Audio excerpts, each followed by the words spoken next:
जब भी कोई घटना, विषय, मुद्दा या परिवर्तन समाज को कचोटता है, उद्वेलित करता है, तब शुरू होती है एक बहस। पक्ष विपक्ष में चलते हैं तर्क और जन देते हैं विचार। चर्चा, बहस, तर्क वितर्क से लेकर विचार बनने तक का है सफरनामा मून न्यूज का कार्यक्रम नजरिया। समसामयिक विषयों पर तीखी बहस, नजरिया। स्थानीय मुद्दों पर समाज का उद्वेलन, नजरिया। यदि आप भी नजरिया कार्यक्रम में सहभागी होना चाहते हैं तो आप हमें एसएमएस कर सकते हैं। टाइप कीजिए अपना नाम, मोबाइल नंबर, कार्य विषय की जानकारी और एसएमएस करें 963900। मैं बाहर नहीं आ सकता, बट वाई? 1000 साल से अंदर बाहर होते होते मेरे अंडरवेयर का इलास्टिक लूज हो गया। खरीदिए डिक्सी स्कॉट, इसके इलास्टिक में है स्पैंडेक्स जो टिके लंबे समय तक। देखिए इसका fully elastic, fully fantastic.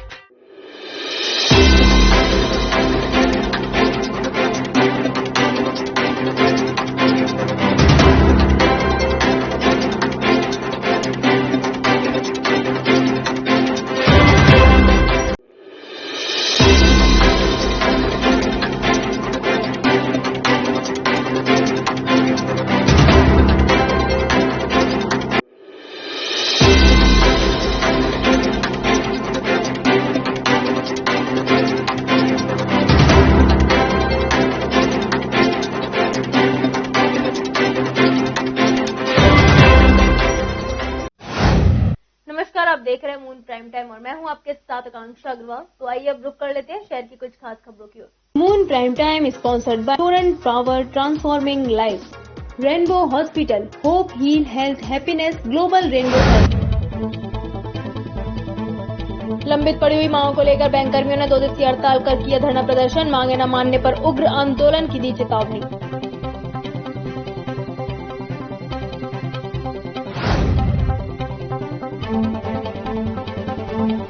Agra में वसीम रिजवी के खिलाफ एफआईआर दर्ज कराने की उठाई मांग। शिया और सुन्नी दोनों समुदाय के लोग रहे शामिल।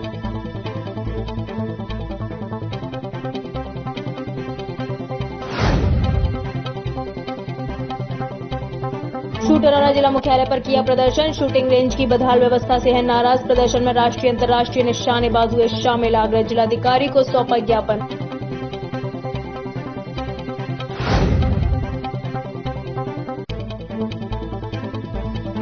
आगरा जिला कलेक्ट्रेट पर फार्मेसी के छात्रों ने छात्रवृत्ति को लेकर किया धरना प्रदर्शन। अपनी मांगों को लेकर जिलाधिकारी को सौंपा ज्ञापन।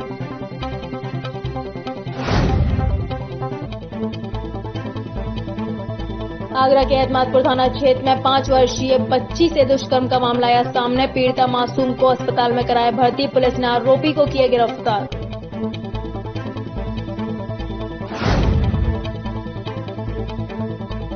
ताजनगरी के सेक्सरिया आर्य कन्या इंटर कॉलेज में महर्षि दयानंद सरस्वती का बोध उत्सव हुआ संपन्न। सैकड़ों आर्य बंधु अनुयायियों ने लिया बोध उत्सव में भाग।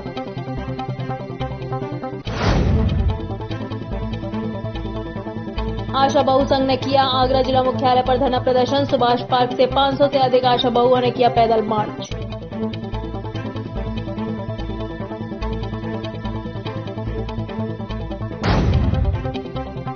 चुनाव से पहले ग्रामीणों ने पंचायत कर गांव की परस्नातक बेटी को ग्राम प्रधान के लिए निर्विरोध किया चयन। ग्रामीणों के फैसले की हर ओर हो रही सराहना। जेतपुर ब्लॉक क्षेत्र के बड़ा गांव का मामला।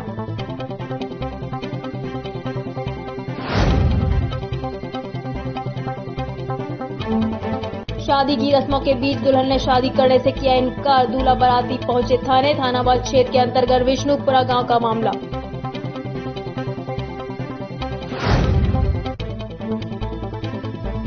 दबंग जबरन कर रहे फसल काटने की कोशिश। एडीएम के रगड़ ने लगा रखी थी रोक। दबंगों के फसल काटने और ट्रैक्टर चलाने का वीडियो सोशल मीडिया पर हो रहा वायरल।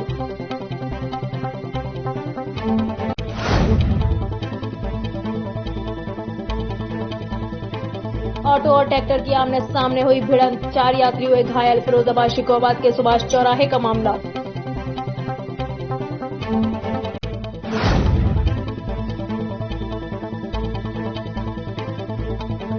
विवादित जमीन पर होली रखने को लेकर हुआ विवाद। असामाजिक तत्वों ने की फायरिंग। थाना पनाड़ क्षेत्र के रामलीला मैदान के पास चौगान माता मंदिर का मामला।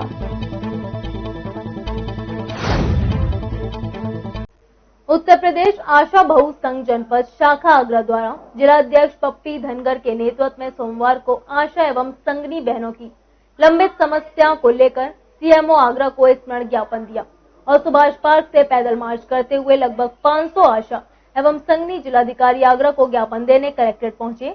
10 सूत्रीय मांगों का ज्ञापन प्रधानमंत्री और मुख्यमंत्री के नाम सौंपा गया। उत्तर प्रदेश आशा बहु संघ जनपद शाखा आगरा द्वारा जिला अध्यक्ष पप्पी धनगर के नेतृत्व में सोमवार को प्रातः 11 बजे आशा एवं संगनी बहनों की लंबित समस्याओं को लेकर सीएमओ आगरा को स्मरण ज्ञापन दिया और दोपहर 1 बजे सुभाष पार्क से पैदल मार्च करते हुए लगभग 500 आशा एवं संगनी जिलाधिकारी आगरा को ज्ञापन देने कलेक्ट्रेट पहुंची। बहुत देर तक नारेबाजी के बाद पीसीआरए एसडीएम सदर ज्ञापन लेने आए। 10 सूत्रीय मांगों का ज्ञापन प्रधानमंत्री और मुख्यमंत्री के नाम दिया गया। ये 10 सूत्री मांगों को लेकर हम आज आए हैं सीएमओ साहब के यहाँ, प्रधानमंत्री और योगी जी के साथ। किस तरीके की समस्या है? क्या मांगे हैं आप? हमारी 10 सूत्री मांगे हैं। सबसे पहली मांग है आशा बहुएं और आशा संगनी बहुएं। इन आशाओं के लिए चाहिए 18,000 और आशा संगनियों के लिए 24,000 और हमें 60 साल का कारोबार चाहिए। दुर्घटना बीमा 5 लाख का, आने जाने की व्यवस्था, एक साड़ी दे करके हमें भगा दिया जाता है। फुल ड्रेस चाहिए तीनों मौसम की और हमें एएनएम का दर्जा दिया जाए। जे आशा बहु संगनी सहयोगी ये क्या होता है? पहले हमारा नाम ही ऐसा, संगनियों को हमें बीसीपीएम कोऑर्डिनेटर के नाम से दिया जाए और आशाओं को एएनएम सहायक बनाया जाए। और हमारी मांगे हैं जब हम पीएससी पे जाते हैं तो हमारे लिए एम्बुलेंस की व्यवस्था की जाए, क्योंकि हमें लाभार्थी ले तो जाता है परंतु छोड़ने के लिए कोई व्यवस्था नहीं है। अगर मांगे पूरी नहीं हुई तो किस तरीके की आपकी आगे की रणनीति रहेगी? अगर हमारी मांगे पूरी नहीं होती हैं तो हम 26 तारीख से 10 दिन के लिए अनिश्चितकालीन हड़ताल करेंगे सभी आशाएं। मैं एक डॉक्टर की शिकायत कर रही हूँ जो फतेहाबाद AK सिंह डॉक्टर हैं, जो मैं वहाँ पे गई थी अपनी आशाओं से मिलने के लिए, तो उन्होंने ये कहा कि आप यहाँ क्यों आती हो? क्या मैं जिला मंत्री होने के नाते मेरा हक नहीं है कि मैं अपने जिला पे जा सकूं? क्या CSC पे जा सकूं?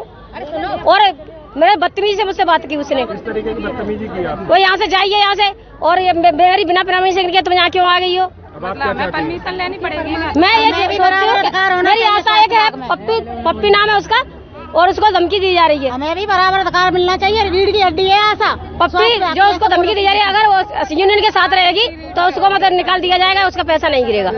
इस मौके पर संघ के मुख्य संरक्षक राजेश धनगर, सुनीता, बबीता, विरमा देवी, लज्जावती, खुशबू, माया, कंचन, सिम्मी, गीता, राजकुमारी, सीमा, पप्पी, मनोरमा आदि मुख्य रूप से उपस्थित रहे। मथुरा जिले के फार्मेसी के छात्रों की छात्रवृत्ति न आने के कारण छात्रों में आक्रोश दिखा। आक्रोशित छात्रों ने सोमवार को कलेक्ट्रेट मुख्यालय पर पहुंचकर धरना प्रदर्शन किया। उन्होंने कहा कि उत्तर प्रदेश के सभी जिलों में छात्रवृत्ति आ चुकी है, बस मथुरा जिले की नहीं आई। हम किसान और गरीब के बेटे हैं, हमारे पास देने के लिए फीस नहीं है। जब हमारी छात्रवृत्ति आएगी तभी हम फीस जमा कर पाएंगे। हमारा भविष्य स्कॉलरशिप न आने के कारण खराब होने की कगार पर है। मथुरा जिले के फार्मेसी के छात्रों की छात्रवृत्ति न आने के कारण छात्रों में काफी आक्रोश देखने को मिल रहा है। आक्रोशित छात्रों ने सोमवार को कलेक्ट्रेट मुख्यालय पर पहुंचकर धरना प्रदर्शन किया। उन्होंने कहा कि उत्तर प्रदेश के सभी जिलों में छात्रवृत्ति आ चुकी है, बस मथुरा जिले की नहीं आई है। हम किसान और गरीब के बेटे हैं, हमारे पास देने के लिए फीस नहीं है। जब हमारी छात्रवृत्ति आएगी तब हम फीस जमा कर पाएंगे। हमारा भविष्य स्कॉलरशिप न आने के कारण खराब होने की कगार पर है। कॉलेज वालों का कहना है कि अगर फीस जमा नहीं होती है तो वह परीक्षा देने के लिए एडमिट कार्ड नहीं देंगे। कलेक्टर स्टेशन पे इसलिए आए हैं सर, हमारी जो छात्रवृत्ति है वो रोक दी गई है। पूरे उत्तर प्रदेश में जितने भी जिले हैं सभी की छात्रवृत्ति छात्रों तक पहुंची है, उनकी फीस सबमिट हुई है, एग्जाम हो रहे हैं। हमारे कॉलेज वाले हमको प्रेशराइज कर रहे हैं कि फीस सबमिट करो, हम नहीं कर पा रहे हैं। किसान के बेटे हैं सभी। छात्रवृत्ति पूरे मथुरा डिस्ट्रिक्ट की नहीं आई है, लाखों छात्र हैं सर, मैं अकेला नहीं हूँ, लाखों छात्रों की आवाज आज मैं बोल रहा हूँ आपके सामने। हमारे कॉलेज ने सारे डॉक्यूमेंट्स हैं वेरीफाई कर दिए हैं समाज कल्याण विभाग के लिए, लेकिन समाज कल्याण विभाग उन डॉक्यूमेंट्स को वेरीफाई नहीं करा रहा है ऊपर। ये उनकी गलती है सर, पहले भी कई बार आश्वासन दे चुके हैं, लेकिन ये बहुत गलत है। क्या आप राजभवन पहुंचे तो वहाँ अधिकारियों ने आपसे क्या कही और क्या बात? उन्होंने सर हमको फिर 2 दिन का आश्वासन दिया है, लेकिन ये आश्वासन हम नहीं मानते क्योंकि हमें पहले भी 1 महीने से कई बार आश्वासन दिया जा चुका है। बताइए आप क्या करें? आपको स्कॉलरशिप नहीं मिलती है तो आगे क्या करें? आगे सर हमारा पूरा भविष्य खराब है, आप समझ सकते हो।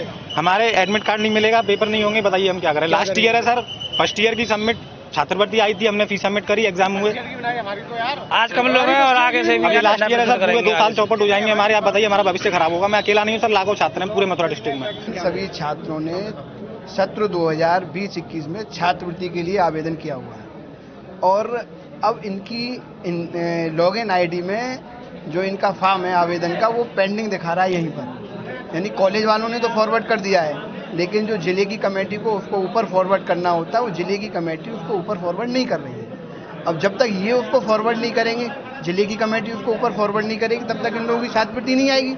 जबकि और जिलों में जो है बच्चों को छात्रवृत्ति मिल चुकी है। केवल मथुरा ही एक ऐसा जनपद बचा हुआ है कि यहाँ इनका जो बच्चों का जो डाटा है वो यहीं पड़ा हुआ है।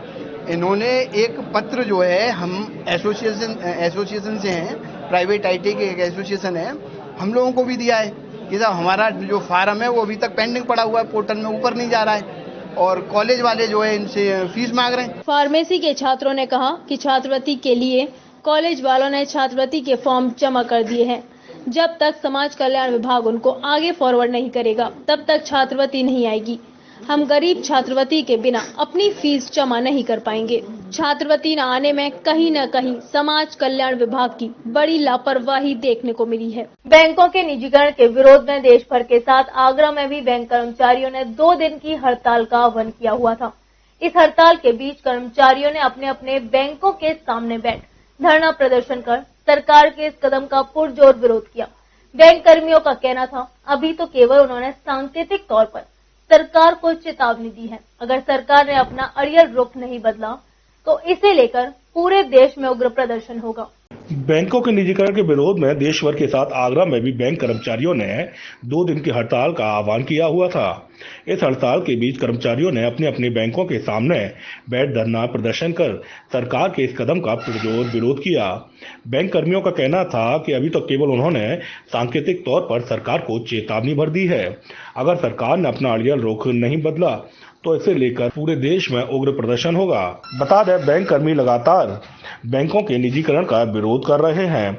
इसे लेकर कई बार बैंक कर्मियों ने सरकार को चेतावनी दे धरना प्रदर्शन और हड़ताल भी की, लेकिन इस मामले में सरकार जहां कदम पीछे करने को तैयार नहीं है, तो वहीं बैंक कर्मी भी अपने रुख पर पूरी तरह से अड़े हुए हैं। अब देखना होगा बैंक कर्मी और सरकार के बीच ये लड़ाई कब तक समाप्त होती है। आगरा जनपद के ब्लॉक जेतपुर के बड़ा गांव में गांव के सर्व समाज के लोगों द्वारा एक मिसाल पेश की गई, जिसमें महिला सशक्तिकरण को बढ़ावा देने के लिए गांव की परास्नातक बेटी को ग्राम प्रधान बनाने का फैसला लिया गया, जो क्षेत्र में चर्चा का विषय बना हुआ है। आगरा जनपद के ब्लॉक जैतपुर में बड़ा गांव में सर्व समाज के लोगों द्वारा एक मिसाल पेश की गई है, जिसमें महिला सशक्तिकरण को बढ़ावा देने के लिए गांव की परास्नातक बेटी को ग्राम प्रधान बनाने का फैसला लिया गया है, जो क्षेत्र में चर्चा का विषय बना हुआ है। आपको बता दें, केंद्र व प्रदेश सरकार देश में महिलाओं और बेटियों को मजबूत करने के लिए महिला सशक्तिकरण अभियान चलाकर लोगों को जागरूक कर रही है। तो वहीं सरकार द्वारा चलाए जा रहे महिला सशक्तिकरण अभियान को अब ग्रामीण भी पूरी तरह समझकर बढ़ावा दे रहे हैं। ऐसे ही मिसाल आगरा जनपद के ब्लॉक जैतपुर क्षेत्र के अंतर्गत बड़ा गांव में देखने को मिली, जहां गांव के कई ग्रामीण पंचायत चुनाव की तैयारी कर रहे थे। 1 साल से 5 उम्मीदवार लगातार ग्राम प्रधानी की तैयारी में लगे हुए थे। ग्रामीणों का फैसला चौंकाने वाला आया।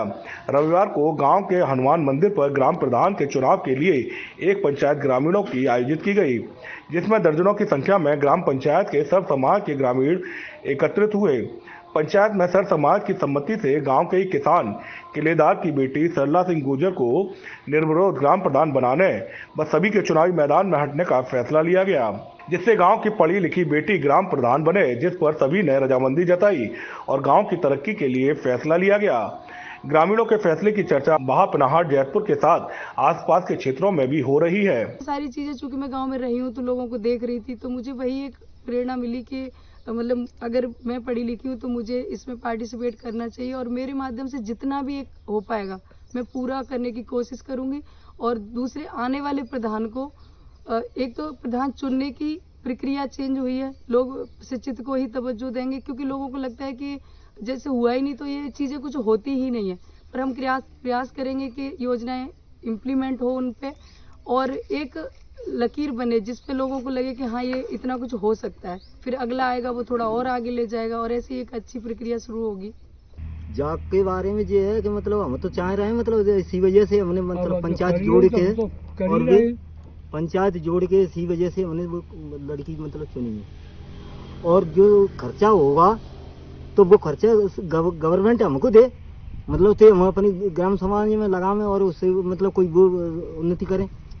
वहीं बड़ा गांव में ग्राम पंचायत प्रधान की तैयारी कर रही, गांव की प्रास्नातक व पत्रकारिता की पढ़ाई कर रही, प्रशासनिक अधिकारी बनने की तैयारी कर रही बेटी सल्ला सिंह गुर्जर ने ग्रामीणों को गांव के विकास के लिए प्रेरित किया और अपने तैयार रोड मैप के बारे में जानकारी दी कि वह अपनी ग्राम पंचायत की स्थिति को कैसे सुधारेगी और किस तरीके से गांव को विकास की ओर ले जाएगी। महिलाओं को खुले में शौच से किस तरीके से मुक्ति मिलेगी, बुजुर्गों व विधवाओं को पेंशन नहीं मिल पा रही है जिसके लिए वह कार्य करेंगी। बेटी की बातों को सुनकर सभी लोग प्रभावित हुए और अपना समर्थन दिया। वहीं बड़ा गांव के निवर्तमान प्रधान प्रहलाद सिंह गुर्जर, भल्ले गुर्जर, राजकुमार, सियाराम, गीता के साथ बड़ी संख्या में गांव के विकास के लिए सभी ने गांव की बेटी को निर्विरोध चुनने का फैसला लिया है। आगरा के एतमादपुर थाना क्षेत्र में एक 5 वर्षीय बच्ची से दुष्कर्म का मामला सामने आया। पीड़िता मासूम को अस्पताल में भर्ती कराया गया, तो वहीं पुलिस ने मामले में तत्परता दिखाते हुए आरोपी को गिरफ्तार कर लिया है। आगरा के एतमादपुर थाना क्षेत्र में एक 5 वर्षीय नाबालिग से दुष्कर्म का मामला सामने आया है। पीड़िता मासूम को अस्पताल में भर्ती कराया गया, तो वहीं पुलिस ने मामले में तत्परता दिखाते हुए आरोपी को गिरफ्तार कर लिया है। आपको बताते चलें, मामला थाना एतमादपुर क्षेत्र के गांव नगला खरगा का है, जहां रविवार देर शाम पुलिस को सूचना मिली कि एक 5 वर्षीय मासूम बच्ची के साथ दुष्कर्म हुआ है, जिस पर पुलिस ने मौके पर पहुंचकर पीड़ित बच्ची को इलाज के लिए आगरा अस्पताल भिजवा दिया। वहीं परिजनों की तहरीर पर गांव के ही आरोपी को गिरफ्तार कर लिया गया। आज दिनांक 14 मार्च को थाना एतमादपुर चौकी छलेसर गांव नगला खरगा से डायल 112 पे सूचना मिली कि एक छोटी बच्ची के साथ दुष्कर्म हुआ है। उस सूचना पर तत्काल थाने की स्थानीय पुलिस पहुंची। वहां पर उस बच्ची को मेडिकल एग्जामिनेशन और उपचार हेतु तत्काल उसको अस्पताल भेज दिया गया। उसके परिजनों द्वारा तहरीर लेके मुकदमा पंजीकृत किया जा रहा है एवं जिस अभियुक्त ने इस दुष्कर्म की घटना कारित की है उसको पुलिस द्वारा अरेस्ट कर लिया गया है। बाकी आगे विधिक कार्रवाई की जा रही है। थाना एतमादपुर पुलिस ने मामले को पॉक्सो एक्ट सहित कई धाराओं में मुकदमा दर्ज किया है। पुलिस के मुताबिक आरोपी भी 17 वर्षीय नाबालिग है। एकलव्य स्पोर्ट स्टेडियम की शूटिंग रेंज में अव्यवस्थाओं और शूटिंग कोच बदले जाने से परेशान शहर के शूटर्स ने सौंपा ज्ञापन। जिलाधिकारी कार्यालय पहुंचे शहर के शूटर्स ने अपनी मांगों का ज्ञापन एडीएम सिटी डॉक्टर प्रभाकांत अवस्थी को सौंपा। शूटर्स को सबसे ज्यादा परेशानी कोच के बदले जाने को लेकर हो रही है। वहीं प्रशासन अब कोच के क्वालिफिकेशन को लेकर सवाल उठा रहा है। पर एक लंबे अरसे से कोचिंग दे रहे शूटिंग कोच विक्रांत सिंह, रोहित जैन की क्वालिफिकेशन पर सवाल अब क्यों उठाए जा रहे हैं, ये सोचने वाली बात है। एकलव्य स्पोर्ट्स स्टेडियम की शूटिंग रेंज में व्याप्त अव्यवस्थाओं और कोच के बदले जाने से परेशान शहर के शूटर्स अपनी समस्याओं के निवारण के लिए अपनी मांगों को लेकर जिलाधिकारी कार्यालय पहुंचे। शहर के सीनियर और जूनियर शूटर्स ने अपनी मांगों का ज्ञापन डॉक्टर प्रभाकांत अवस्थी को सौंपा। शूटिंग रेंज में लाइट की पर्याप्त व्यवस्था न होना, एसी का सही तरह से न चलना, पुलिस का खराब होना, टारगेट की सर्विस मशीन का, कंप्यूटर का खराब होना जैसी अनेक समस्याओं से शहर के शूटर दो चार हो रहे थे। इन समस्याओं के साथ प्रशासन का एक और कदम उनके लिए परेशानी का सबब बन गया। कोच और आरएसओ के बीच चली आ रही तनातनी के कारण जिला प्रशासन ने कोच को बदल दिया, जिसके कारण शूटर काफी परेशान है। 2013 से विक्रम सिंह और राहुल जैन एकलव्य स्पोर्ट्स स्टेडियम की शूटिंग रेंज पर कोचिंग देने का कार्य कर रहे हैं, जिनको अब बदल दिया गया है। इसी को लेकर शूटर्स काफी परेशान हैं। उनका कहना था कि प्रशासन फीस लेने के बावजूद उनको सुविधाएं नहीं दे पा रहा, साथ ही कोच बदलकर उनकी परेशानियों को और बढ़ा दिया गया। अगले महीने शूटिंग की नेशनल प्रतियोगिता होने जा रही है, जिसको लेकर शूटर्स का कहना है कि नए कोच के साथ प्रैक्टिस करना संभव नहीं हो पाएगा। इन्होंने कहा गया है कि मैंने जब पूछा था आरएसओ सर से, तो उन्होंने कहा था कि ये गवर्नमेंट की जो प्रक्रिया होती है उसके हिसाब से चेंज किया गया है। तो जिस दिन हम एडीएम सर के ऑफिस गए उसके अगले दिन ही गवर्नमेंट की प्रक्रिया हो गई तुरंत। अगर कोच नियुक्त नहीं है 2.5 साल से, तो तभी होनी चाहिए थी ना कि नेशनल से पहले आप हमारे लिए और प्रॉब्लम्स क्रिएट कर देंगे। लाइट्स तो थी नहीं, एसी तो थे नहीं, आपने और प्रॉब्लम्स क्रिएट कर दिया हमारे लिए। कोच की भी दिक्कतें हो गई। और जो नए आए हैं वो अच्छे हैं, क्वालिफाइड हैं, सब बढ़िया है, हमें उनसे कोई दिक्कत नहीं है। बट आप अभी कर दिया, हम एकदम से कैसे एडजस्ट कर ले नेशनल से पहले? तो इतनी प्रॉब्लम्स आ रही हैं, प्रॉब्लम्स बढ़ ही रही हैं, मतलब प्रॉब्लम्स कम नहीं हो रही हैं। कोई रिस्पॉन्स नहीं आया है और इनफैक्ट मतलब रिस्पेक्ट ही नहीं है। हमने मेडल्स दे दिए, इससे बड़ी चीज क्या हो सकती है? इससे हम क्या करें? ये तो हमारा लास्ट था बिल्कुल कि हमने मेडल्स दे दी, सर आप ही रख लो। बात करने के लिए भी आपको नहीं बुलाया? नहीं बुलाया। बात तो खैर हमसे करी ही नहीं गई है, बट अभी हमें जो लास्ट उम्मीद थी कि अब बुला लें, शायद इतना कर दिया है, मतलब इससे ज्यादा हम क्या गिरे कोई ना, और तब भी नहीं बुलाया उन लोगों ने। मिलने के पहले भी कई बार प्रयास किए गए हैं, पर डीएम साहब को लिखित में भी काफ़ी बार हमने अपनी परेशानियां बताई हैं, पर वो हर बार की तरह यही होता है कि लिखित एप्लीकेशन आई और उस पर किसी ने कोई ध्यान नहीं दिया। इस बार हमने स्टेट शूटिंग चैंपियनशिप के जितने भी खिलाड़ी मेडल लेकर आए थे वो एडीएम सिटी महोदय के पास मिलने आए, वे एडीएम सिटी नहीं मिले तो अपने मेडल रख कर चले गए। शूटरों के पास एक वही अपना मेडल रहता है जो अपने स्टेट के लिए वो खेलते हैं, डिस्ट्रिक्ट के लिए खेलते हैं, पर उसको भी उस पर कोई सम्मान नहीं मिला, वो अपने मेडल रख कर चले गए। उसके बाद में भी एडीएम साहब की तरफ से ना कोई एक फ़ोन कॉल या कोई भी सूचना नहीं आई जिसके थ्रू शूटरों को एक सम्मानजनक आश्वासन दिया जाता। शहर के शूटर्स की मांग है कि अव्यवस्थाओं को सुधारने के साथ उनके कोच को दोबारा नियुक्त किया जाए, जिससे कि वे अपनी आने वाली नेशनल प्रतियोगिता के लिए तैयारी ढंग से कर सके। शूटर्स का कहना था कि वे लंबे समय से प्रशासनिक अधिकारी और स्टेडियम प्रशासन से बात कर रहे हैं, मगर उनकी बातों को अब तक सुना नहीं जा रहा। कई समय से कई पहले से अपनी समस्याओं को लेकर आते रहे हैं, परंतु कोई निष्कर्ष अभी तक नहीं निकला है। मीडिया का काफी सपोर्ट रहा है, पहले भी आपने कवरेज दिया है, परंतु हल कोई नहीं निकला है। बीच में समस्या ये है कि उसकी लाइट वगैरह खराब है, मशीन खराब है, समय पर्याप्त नहीं है। नेशनल चैंपियनशिप आने वाली है, उससे पहले समस्याओं का समाधान तो दूर की बात है, जो पुराने कोच थे हमारे उनको भी हटा दिया गया है। तो ऐसे में शूटरों का जो नेशनल है वो दांव पर लगा हुआ है। कोच कोई नए नियुक्त किए हैं, परंतु जिनके नेतृत्व में 10 साल से बच्चे सीखते आ रहे हैं, 4 से ज्यादा अंतर्राष्ट्रीय और 30 से ज्यादा राष्ट्रीय खिलाड़ी जिन्हें दिए हैं, उनसे ट्रेनिंग ही काफी बच्चों की अच्छी थी, तो उनको ऐसे समय पर हटाना ये उचित निर्णय नहीं है। क्या कारण क्यों हटाया गया? कारण तो एक जो प्रशासन की प्रतिक्रिया है, वो प्रक्रिया है, वो बता रहे हैं, परंतु ऐसे समय में करना कि कोच की नियुक्ति शूटर के अनुकूल होनी चाहिए। शूटर को वहाँ पे अभ्यास करना है, शूटर को सीखना है। सबसे पहले तो अभी जो जैसे स्टेट कंपटीशन अपना हुआ, उसके बाद में ये नेशनल की तैयारी कर रहे हैं बच्चे, और पुराने कोच को बदल के नया कोच रखना ये इनके लिए सबसे हानिकारक है। ये बच्चे जो पुराने कोच के साथ में जितना अच्छे ढंग से उसे जानते हैं वो इनको जानते हैं, नए कोच के साथ में ये कैसे अपनी तैयारी पूरी कर पाएंगे।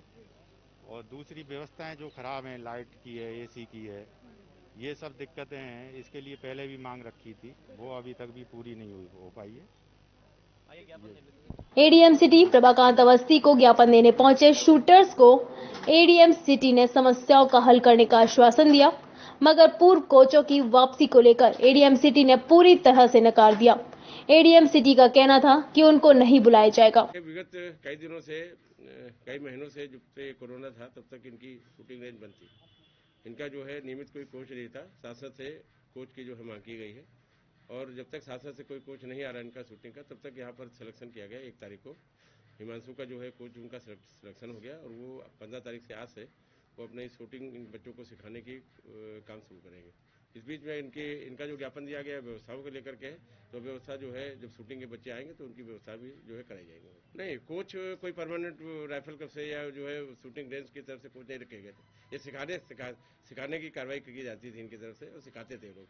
अब ये परमानेंट जो है कोच के जो है अपॉइंटमेंट किया गया है। सीडीओ मैडम की अध्यक्षता में एक समिति बनी थी, वहाँ पर जो है पेपर के माध्यम से आवेदन पत्र आमंत्रित किए गए थे, और जो आवेदन पत्र आए थे उसमें जो बेस्ट था, जो ठीक था, उसको जो सिलेक्शन किया गया है। शूटर्स की शूटिंग रेंज में अव्यवस्थाओं को लेकर परेशानी के साथ प्रशासनिक अधिकारियों, स्टेडियम प्रशासन और शूटिंग कोच के बीच आपसी तनातनी भी उनके लिए एक परेशानी का सबब बन गई है। प्रशासन अब शूटिंग कोच के क्वालिफिकेशन पर सवाल उठा रहा है, मगर प्रश्न उठता है कि एक लंबे समय से कोचिंग दे रहे दोनों कोच की क्वालिफिकेशन की क्या पहले प्रशासन की ओर से नहीं देखी गई? अचानक अब उनकी क्वालिफिकेशन पर सवाल किस लिए उठ रहे हैं? बात ये भी है कि कोचिंग किससे लेनी है, इसका निर्धारण शूटर को भी लेने का अधिकार है, और सभी शूटर चाहते हैं कि उनके पुराने कोच उनको कोचिंग दे। फिलहाल प्रशासन और कोच के बीच की तनातनी में अभी कोई भी रास्ता नजर नहीं आ रहा। उधर प्रशासन भी अपनी बात पर अड़ा हुआ है, वहीं शूटर्स भी अपनी मांगों को लेकर पीछे हटने का मन नहीं देख रहे।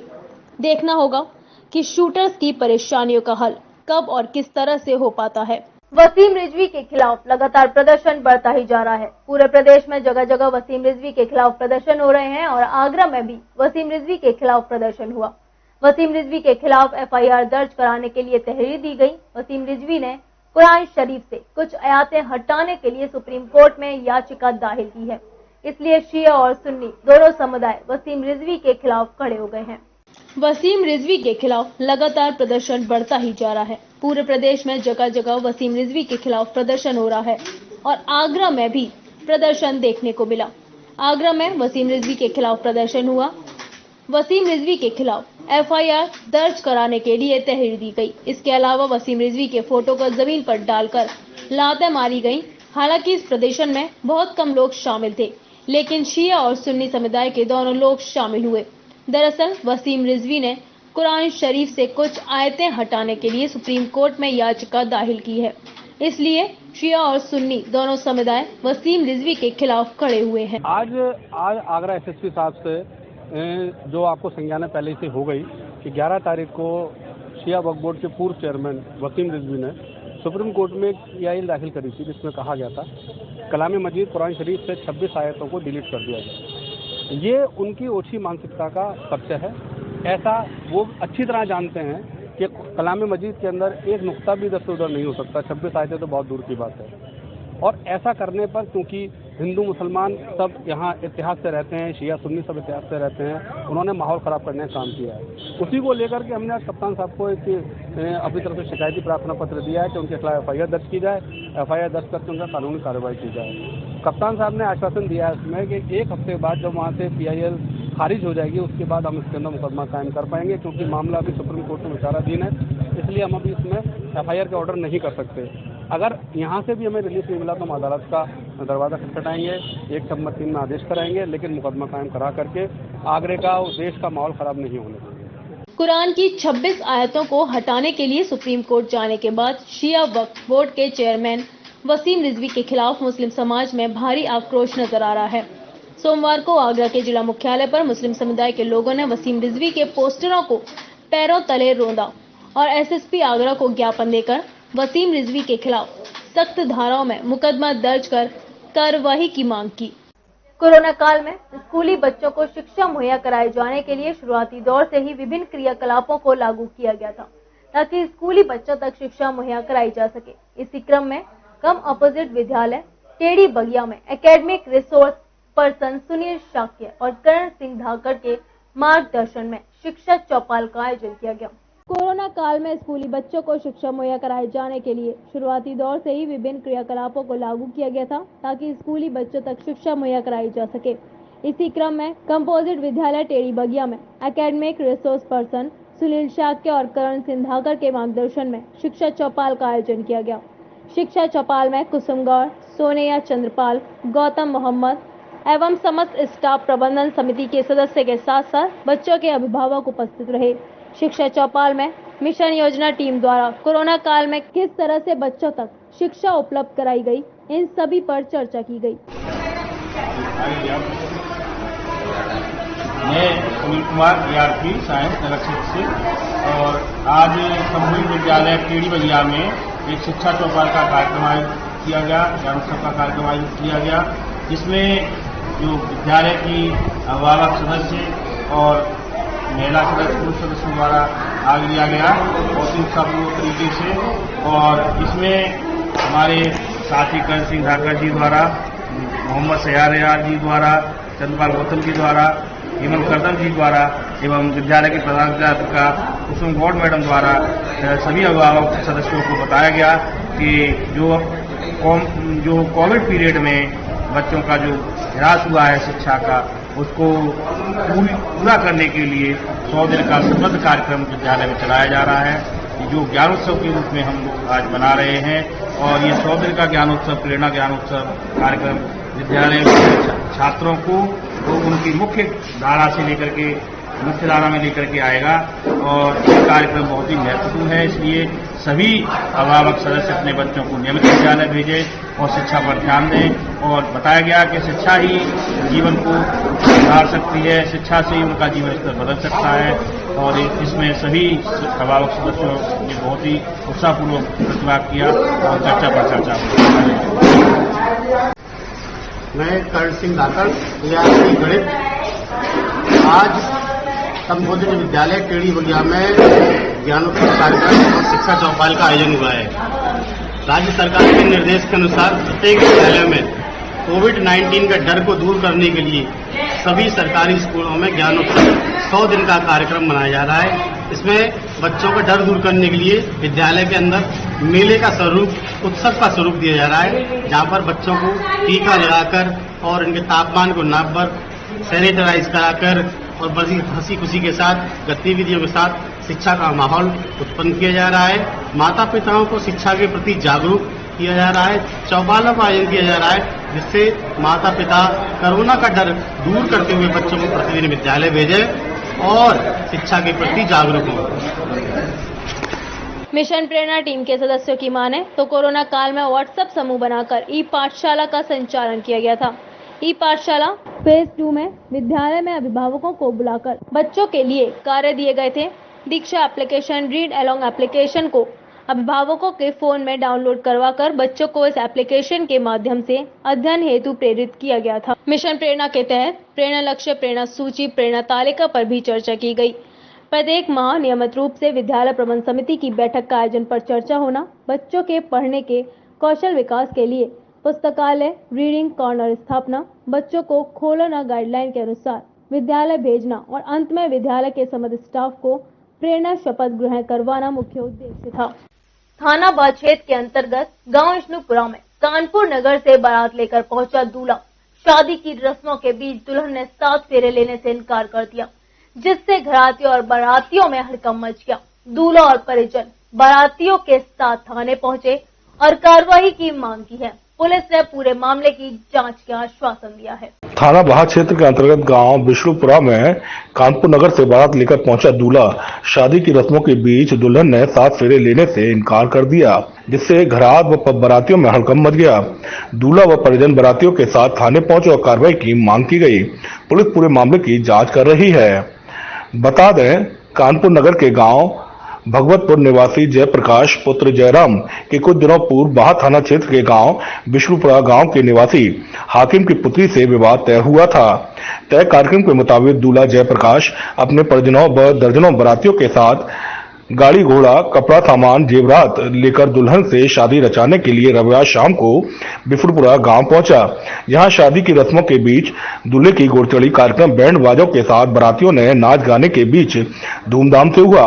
उसके बाद रात को बारातियों ने खाना पीना खाया और बारात घर से आराम से बाराती व दूल्हे के परिजन लेट गए। सोमवार सुबह 4 बजे शादी की रस्मों के बीच दूल्हा दुल्हन ने 7 फेरों का कार्यक्रम होना था। मंडप के नीचे 7 फेरों के कार्यक्रम चल रहा था, तभी दुल्हन ने दूल्हे के साथ फेरे लेने से मना कर दिया। शादी करने से दुल्हन इनकार करने लगी। अचानक दुल्हन के शादी से इनकार करने से घराती और बारातियों में हड़कंप मच गया। सभी ने दुल्हन से शादी से इनकार करने का कारण पूछा, जिस पर उसने कारण बताने से इनकार कर दिया। दुल्हन से दूल्हे के परिजनों द्वारा काफी मिन्नतें की गई, मगर दुल्हन नहीं मानी, जिस पर दूल्हा और परिजन बारातियों को लेकर बाहा थाना पहुंचे, जहां पूरे मामले में पुलिस को अवगत कराया गया। दुल्हन के परिजनों के खिलाफ दूल्हे के परिजनों ने थाने में तहरीर देकर कार्रवाई की मांग की है। पुलिस मामले की जांच में जुटी है। वहीं दुल्हन के परिजनों का आरोप है कि दुल्हन से जिस लड़के की शादी तय हुई थी, उसकी जगह दूसरा लड़का दूल्हा बनकर शादी करने आया है, जिसके कारण वो पसंद नहीं आने पर दुल्हन ने शादी से इनकार किया है। फिरोजाबाद के शिकोहाबाद में ऑटो ट्रैक्टर की आमने सामने भिड़ंत हो गई, जिसमें 4 यात्री गंभीर रूप से घायल हो गए। सूचना पर पहुंची 108 एम्बुलेंस सभी घायलों को शिकोहाबाद संयुक्त चिकित्सालय लेकर आई, जहां इमरजेंसी तैनात डॉक्टरों ने 3 की हालत गंभीर देखते हुए जिला अस्पताल फिरोजाबाद रेफर कर दिया। फिरोजाबाद के शिकोहाबाद में ऑटो ट्रैक्टर की आमने सामने भिड़ंत से 4 यात्री गंभीर रूप से घायल हो गए। सूचना पहुंची 108 एम्बुलेंस सभी घायलों को शिकोहाबाद स्थित चिकित्सालय लेकर आई, जहां इमरजेंसी में तैनात डॉक्टरों ने 3 की हालत गंभीर देखते हुए जिला अस्पताल फिरोजाबाद रेफर कर दिया। हाँ, पुलिस की पीआरयूएन और 108 एम्बुलेंस अभी हमारे पास 4 मरीजों को लेके आई है। उनमें से 2 मरीजों की हालत ज़्यादा ख़राब है, 2 के पैर टूटे हुए हैं और हाथ भी टूटा हुआ है और ब्लीडिंग भी हो रही है। एक मरीज़ की नाक और मुंह से ही ब्लीडिंग चल रही है और पैर भी टूटा हुआ है।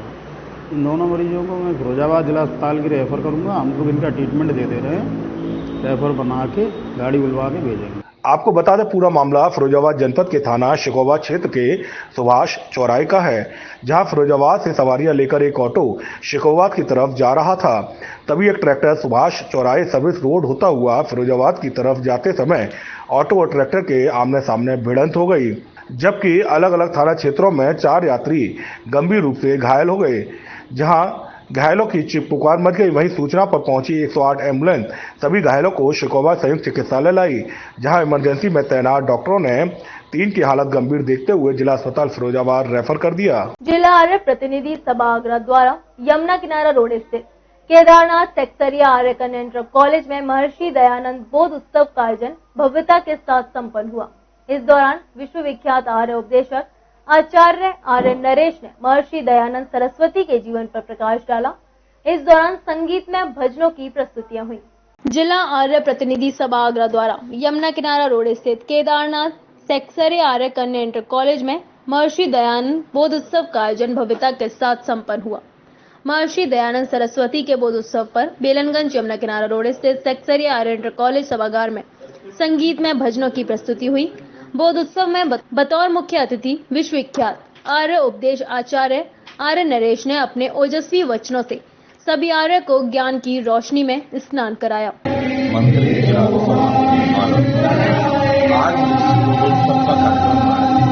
लोग कहते हैं कि आज समाज ऐसा है वो न राम को मानते, न कृष्ण को मानते, न शिव को मानते, मगर महाशिवरात्रि के दिन स्वामी दयानंद जी को जो बोध हुआ उसी के द्वारा आज समाज की स्थापना की गई। स्वामी जी अपने माता पिता के साथ छोटे से बाल काल का जीवन था। उनके परिवार के सभी लोग शिव मंदिर में बैठ कर पूजा कर रहे थे और शिव जी की मूर्ति पर उन्होंने प्रसाद चढ़ाया।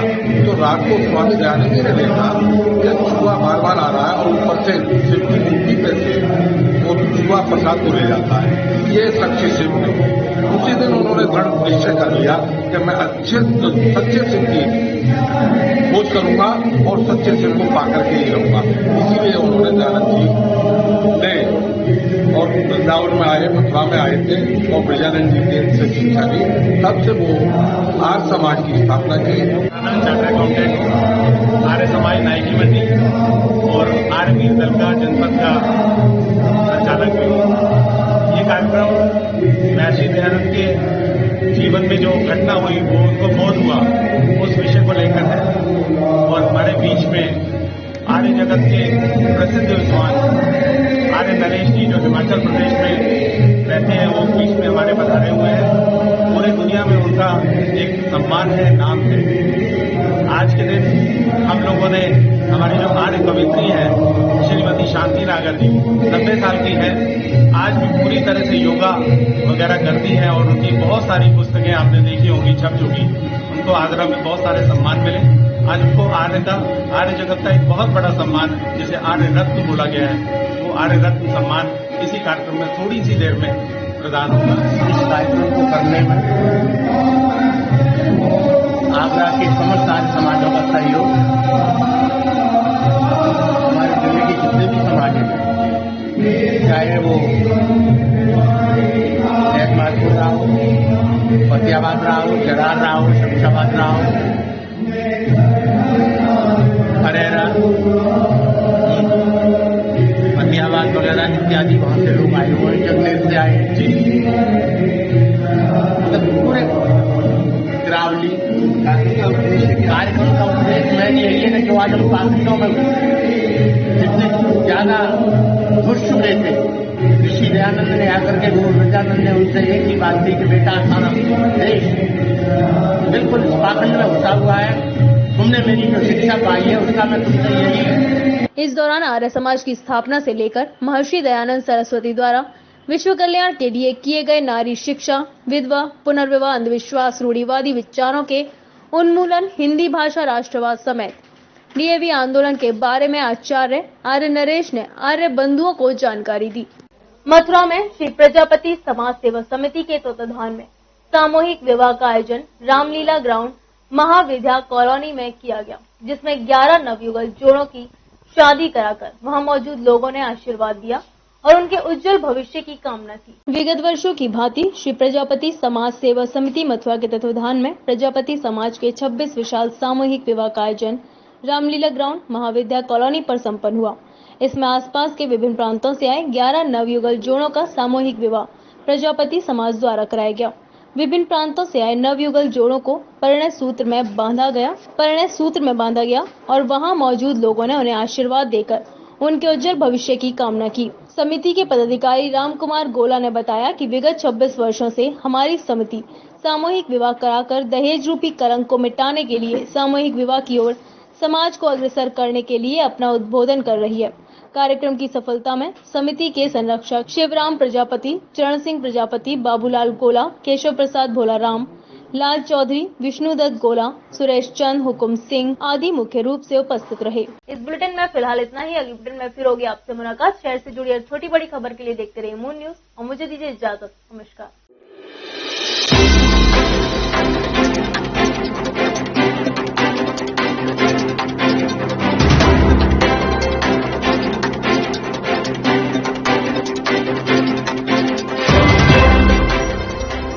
खरीदिए डिक्सी स्कॉट, इसके इलास्टिक में है स्पैंडेक्स जो टिके लंबे समय तक। Dixcy Scott fully elastic, fully fantastic.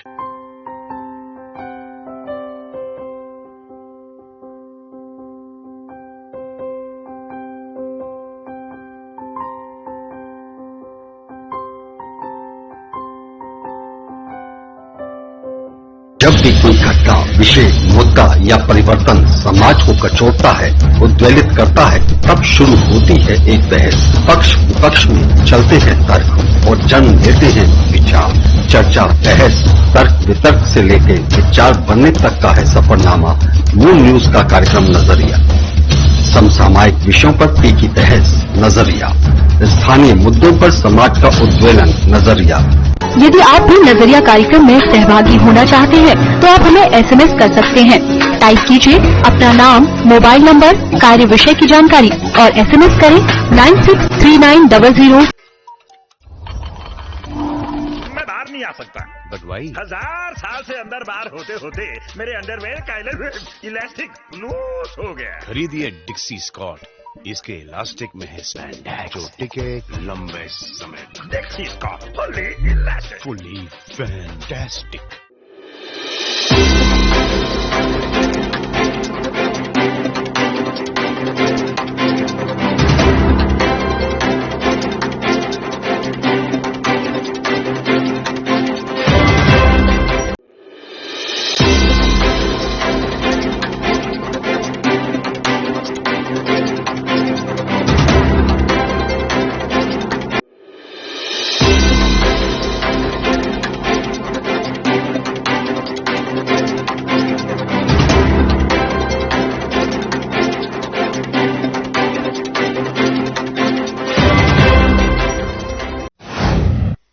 आप देख रहे हैं मून प्राइम टाइम और मैं हूं आपके साथ आकांक्षा अग्रवाल। तो आइए अब रुक कर लेते हैं शहर की कुछ खास खबरों की ओर। Moon prime time sponsored by Torrent Power transforming life, Rainbow hospital, hope heal health happiness, global Rainbow health. लंबित पड़ी हुई मांगों को लेकर बैंक कर्मियों ने 2 दिवसीय हड़ताल कर किया धरना प्रदर्शन। मांगे न मानने पर उग्र आंदोलन की दी चेतावनी।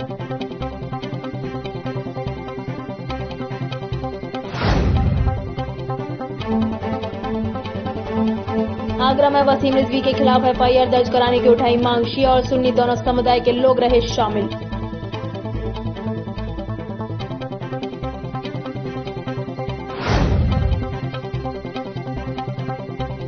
शूटरों ने जिला मुख्यालय पर किया प्रदर्शन। शूटिंग रेंज की बदहाल व्यवस्था से है नाराज। प्रदर्शन में राष्ट्रीय अंतर्राष्ट्रीय निशानेबाज हुए शामिल। आगरा जिलाधिकारी को सौंपा ज्ञापन।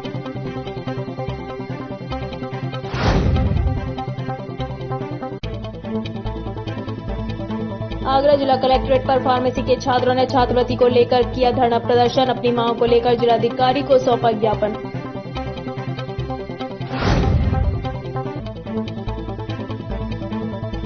आगरा के एतमादपुर थाना क्षेत्र में 5 वर्षीय बच्ची से दुष्कर्म का मामला आया सामने। पीड़िता मासूम को अस्पताल में कराया भर्ती। पुलिस ने आरोपी को किया गिरफ्तार।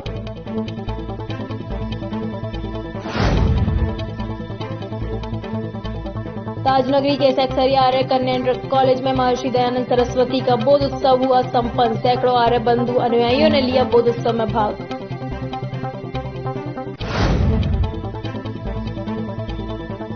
आशा बहु संघ ने किया आगरा जिला मुख्यालय पर धरना प्रदर्शन। सुभाष पार्क से 500 से अधिक आशा बहुओं ने किया पैदल मार्च।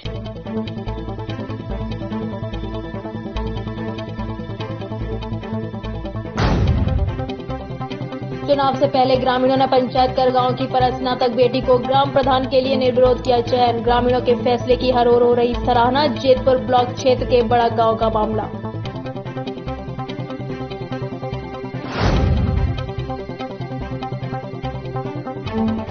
शादी की रस्मों के बीच दुल्हन ने शादी करने से किया इनकार। दूल्हा बाराती पहुंचे थाने। थानाबाद क्षेत्र के अंतर्गत विष्णुपुरा गांव का मामला।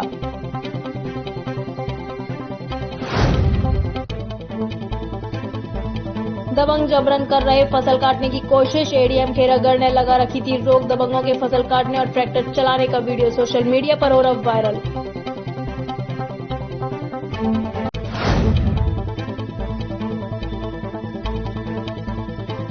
ऑटो और ट्रैक्टर की आमने सामने हुई भिड़ंत। 4 यात्री हुए घायल। फिरोजाबाद शिकोहाबाद के सुभाष चौराहे का मामला।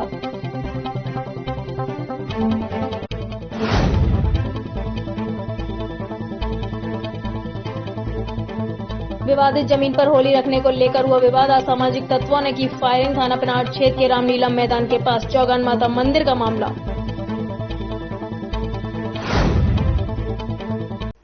उत्तर प्रदेश आशा बहु संघ जनपद शाखा आगरा द्वारा जिलाध्यक्ष पप्पी धनगर के नेतृत्व में सोमवार को आशा एवं संगनी बहनों की लंबित समस्याओं को लेकर सीएमओ आगरा को स्मरण ज्ञापन दिया और सुभाष पार्क से पैदल मार्च करते हुए लगभग 500 आशा एवं संगनी जिलाधिकारी आगरा को ज्ञापन देने कलेक्ट्रेट पहुंचे। 10 सूत्रीय मांगों का ज्ञापन प्रधानमंत्री और मुख्यमंत्री के नाम सौंपा गया। उत्तर प्रदेश आशा बहु संघ जनपद शाखा आगरा द्वारा जिलाध्यक्ष पप्पी धनगर के नेतृत्व में सोमवार को प्रातः 11 बजे आशा एवं संगनी बहनों की लंबित समस्याओं को लेकर सीएमओ आगरा को स्मरण ज्ञापन दिया और दोपहर 1 बजे सुभाष पार्क से पैदल मार्च करते हुए लगभग 500 आशा एवं संगनी जिलाधिकारी आगरा को ज्ञापन देने कलेक्ट्रेट पहुंची। बहुत देर तक नारेबाजी के बाद पीसीआरए एसडीएम सदर ज्ञापन लेने आए। 10 सूत्रीय मांगों का ज्ञापन प्रधानमंत्री और मुख्यमंत्री के नाम दिया गया। ये 10 सूत्री मांगों को लेकर हम आज आए हैं सीएमओ साहब के यहाँ, प्रधानमंत्री और योगी जी के साथ। किस तरीके की समस्या है? क्या मांगे हैं आप? हमारी 10 सूत्री मांगे हैं। सबसे पहली मांग है आशा बहुएं और आशा संगनी बहुएं। इन आशाओं के लिए चाहिए 18,000 और आशा संगनियों के लिए 24,000 और हमें 60 साल का कारोबार चाहिए। दुर्घटना बीमा 5 साल का 5 लाख का।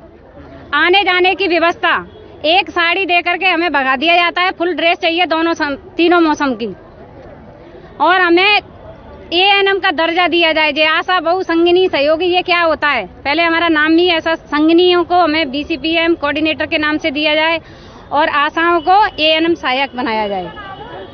और हमारी मांगे हैं, जब हम पीएससी पे जाते हैं तो हमारे लिए एम्बुलेंस की व्यवस्था की जाए, क्योंकि हमें लाभार्थी ले तो जाता है परंतु छोड़ने के लिए कोई व्यवस्था नहीं है। अगर मांगे पूरी नहीं हुई तो किस तरीके की आपकी आगे की रणनीति रहेगी? अगर हमारी मांगे पूरी नहीं होती हैं तो हम 26 तारीख से 10 दिन के लिए अनिश्चितकालीन हड़ताल करेंगे सभी आशाएं। मैं एक डॉक्टर की शिकायत कर रही हूँ जो फतेहाबाद वेके सिंह डॉक्टर हैं, जो मैं वहाँ पे गई थी अपनी आशाओं से मिलने के लिए, तो उन्होंने ये कहा कि आप यहाँ क्यों आती हो? क्या मैं जिला मंत्री होने के नाते मेरा हक नहीं है कि मैं अपने जिला पे जा सकूं? क्या सीएससी पे जा सकूं? और मेरे बदतमीजी से मुझसे बात की उसने। किस तरीके की बदतमीजी की आपने? वो यहाँ से जाइए यहाँ से, और मेरी बिना परमिशन के तुम यहाँ क्यों आ गई हो?